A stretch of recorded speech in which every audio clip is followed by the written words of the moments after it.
السلام عليكم ورحمة الله وبركاته.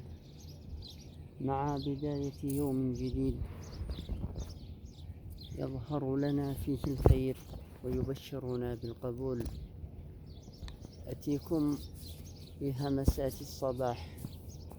تدبر معي أخي الكريم قول الله تعالى في الآية الكريمة: إن الحسنات يذهبن السيئات.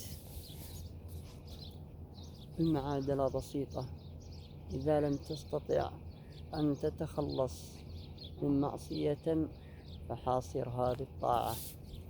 إذا نظرت إلى ما لا يحل لك فتوضأ وصل، وإذا اغتبت فتصدق، وإذا هزمك الشيطان مرة فهناك ألف عبادة ترد له بها بالصاعصاعين.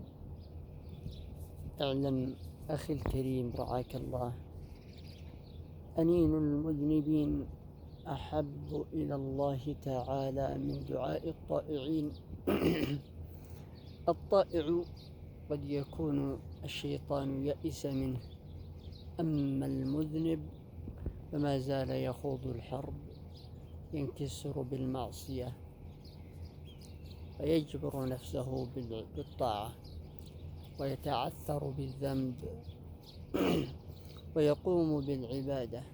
فما دمت تذنب وأنت منكسر وترجع إلى الله سبحانه وتعالى وأنت في خجل، فاطمئن ما دمت في خير. دمتم ودام الأمل في قلوبكم، والسلام عليكم ورحمة الله وبركاته.